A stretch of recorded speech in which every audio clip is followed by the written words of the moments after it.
आम आदमी पार्टी इस वक्त सख्ते में होगी। पुलकित जी, 28 मार्च तक के लिए ईडी को कस्टडी दी गई है। उन्होंने 10 दिन की मांगी थी, फिलहाल 6 दिन की कस्टडी अरविंद केजरीवाल को दी गई है।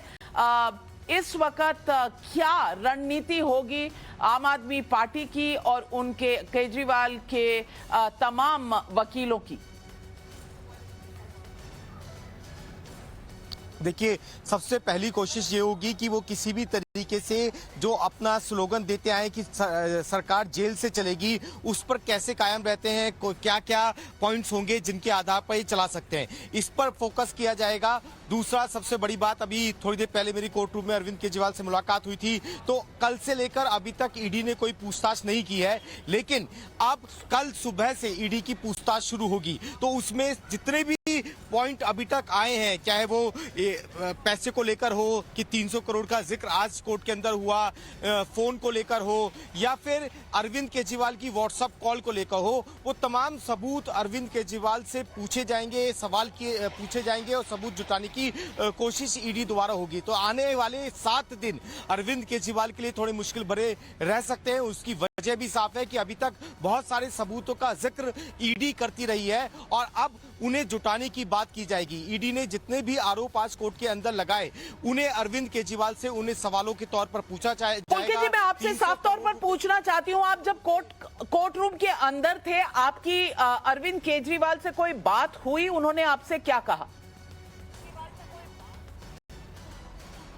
देखिए, अरविंद केजरीवाल से मैंने ये पूछा कि कल से लेकर आप अभी तक कस्टडी में रहे हैं, तो क्या आपसे कोई पूछताछ हुई? उन्होंने मना कर दिया कि अभी तक कोई पूछताछ नहीं हुई। दूसरी थोड़ी भावुक करने वाली बात थी कि कल जब ईडी उन्हें लेकर आ रही थी, तो उससे पहले वो अपने परिवार के साथ, अपने पेरेंट्स के साथ बैठे थे, क्योंकि उनकी मदर की तबीयत खराब थी और एक दिन पहले ही वो हॉस्पिटल से आई थी। तो क्या वो मिलकर लौटे या बिना बातचीत करके लौटे? तो उन्होंने ये कहा कि मैं इसलिए नहीं मिला कि कहीं और ज्यादा वो रोने ना लगे या परेशान ना होने लगे, और सीधा मैं ईडी के साथ आ गया। ईडी की टीम जब कल पहुंची थी अरविंद केजरीवाल के घर पर, उससे पहले वो पेरेंट्स के साथ थे, लेकिन जैसी टीम पहुंची तो उन्हें वो एक दूसरे कमरे में लेकर चली गई, जहां पर थोड़ी देर उनसे बातचीत हुई, पेपर, फोन और दूसरी चीजों का जिक्र उनके साथ वहां पर किया गया, और उसके बाद में ईडी की टीम उन्हें वहां से लेकर आ गई। तो इस दौरान उनकी अपने पेरेंट्स के साथ कोई बातचीत नहीं हुई। अभी थोड़े भावुक थे, अपनी माँ को लेकर ज्यादा चिंतित थे कि उनकी माँ की तबीयत खराब रहती है, तो उसे लेकर थोड़े भावुक हुए और ये कहा कि मैं पूछताछ में सहयोग करने के लिए तैयार हूं। पहले भी मैंने कहा। बहुत धन्यवाद आपका पुलकित। मैं आपके पास आती रहूंगी, लेकिन शहजाद पूनावाला, मैं आपसे पूछना चाहूंगी कि ईडी को कस्टडी 6 दिन की मिली है इस वक्त, इसमें भी राजनीति है क्या?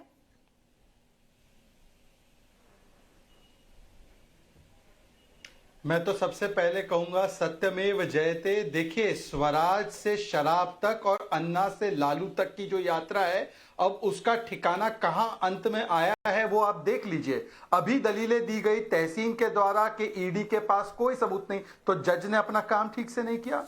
अभी कुछ लोग जिनकी थूक के चाटने की आदत है, चिरकुट धोखेबाज कहने के बाद वो उसी पार्टी से लिपट जाते हैं। ऐसे थूक के चाटने वालों से पूछ लीजिए, उनको पता नहीं। 1 मिनट के लिए रोकूंगी। ये लाइव तस्वीरें आ रही हैं। अरविंद केजरीवाल को ऑर्डर प्रोनाउंसमेंट के बाद कोर्ट रूम से बाहर ले जाया जा रहा है। अब उनको ईडी के अफसरों के साथ गाड़ी में बिठाकर ईडी के हेडक्वार्टर्स ले जाया जाएगा। ये ताजा तस्वीरें, लाइव तस्वीरें हमारे पास कोर्ट रूम के राउज एवेन्यू के कोर्ट से आ रही हैं। अरविंद केजरीवाल को ऑर्डर प्रोनाउंसमेंट और रिमांड में 28 मार्च तक भेजने के बाद की तस्वीरें ये हैं। उन्हें अब गाड़ी में बैठाकर ईडी के मुख्यालय ले जाया जाएगा और उसके बाद असली सवाल जवाब का सिलसिला शुरू होगा। वो आज रात को होगा या कल सुबह होगा, ये बताना अभी मुश्किल है, लेकिन अनुज मिश्रा मेरे सहयोगी इस वक्त ईडी के मुख्यालय से जुड़ रहे हैं।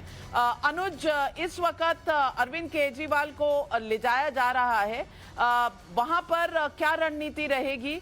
आज ही कुछ क्वेश्चनिंग होगी, कुछ उनको सामना कराया जाएगा जो बाकी गिरफ्तार हुए जितने लोग इस घोटाले की कड़ियों में हैं, या फिर कल सुबह होगी? आपके सूत्र क्या बता रहे हैं? जी बिल्कुल नाविका जी, सीधे तस्वीरों के जरिए ही हम आपको दिखाएंगे कि किस तरीके से यहाँ ईडी दफ्तर के बाहर इस वक्त हलचल तेज हो चुकी है, क्योंकि इसी गेट से सुबह के वक्त अरविंद केजरीवाल को कोर्ट परिसर में ले जाया गया था और अब इसी गेट से संभावना ये जताई जा रही है कि अरविंद केजरीवाल आगे आने वाले 10 मिनट में यहाँ पर पहुंचेंगे, जिसको लेकर दिल्ली पुलिस की तरफ से ये खास तैयारी यहाँ पर की गई है। बाकायदा बैरिकेड्स लगाए गए हैं, दिल्ली पुलिस के जवान जो हैं वो मुस्तैद किए गए हैं और मीडिया को एक साइड में रखा गया है ताकि जब अरविंद केजरीवाल की गाड़ी अंदर जाए उस समय किसी तरीके से लॉ एंड ऑर्डर की सिचुएशन खराब न हो। तो फिलहाल ईडी दफ्तर के बाहर यहाँ पर इस वक्त तैयारी पूरी की जा चुकी है। वहीं दूसरी तरफ अगर बात किया जाए अरविंद केजरीवाल से पूछताछ की, तो निश्चित तौर पर आज चूंकि 8 बज चुके हैं, 8:30 का समय हो रहा है। जाने से पहले पूर्व सॉलिसिटर जनरल से एक सवाल जरूर पूछना चाहूंगी। जब रिमांड के लिए 6 दिन के लिए अरविंद केजरीवाल को ईडी की कस्टडी में दे दिया गया है, तो कोर्ट के इस फैसले को हम कैसे देखें? क्या कोर्ट को प्राइमा फेसाई ये ईडी का जो आर्ग्यूमेंट था कि उन्हें जानकारी के लिए कस्टडी की जरूरत है, इसमें कहीं ना कहीं सही लगा तभी ये कस्टडी दी गई है?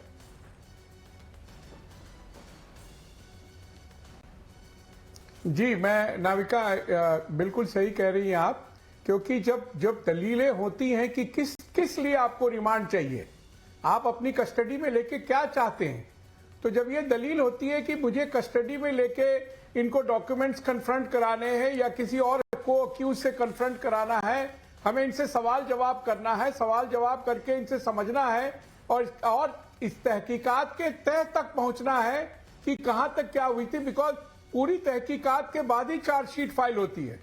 तो कस्टडी इसीलिए ली गई होगी और वो जज साहिबा यही समझ के दी होगी क्योंकि उनको समझ में आया होगा कि इन्वेस्टिगेशन की जरूरत है, तहकीकात की फर्दर जरूरत है। इस वक्त मामला यहां आकर ठहरा है कि ईडी को 28 मार्च तक की कस्टडी अरविंद केजरीवाल की मिली है। इस दौरान में अरविंद केजरीवाल क्या दिल्ली की सरकार जेल से चलाएंगे? क्या इसका कोई भी प्रेसिडेंट है? क्या ऐसा होना चाहिए लोकतंत्र में? हमारे संविधान में इसके बारे में कोई प्रावधान है? ये सारी बातें, ये सारे सवाल हमारे जहन में जरूर है, लेकिन इस वक्त की बड़ी खबर, अरविंद केजरीवाल को ईडी रिमांड पर 6 दिन के लिए ले जा रही है और कहीं ना कहीं झटका है ये अरविंद केजरीवाल के लिए।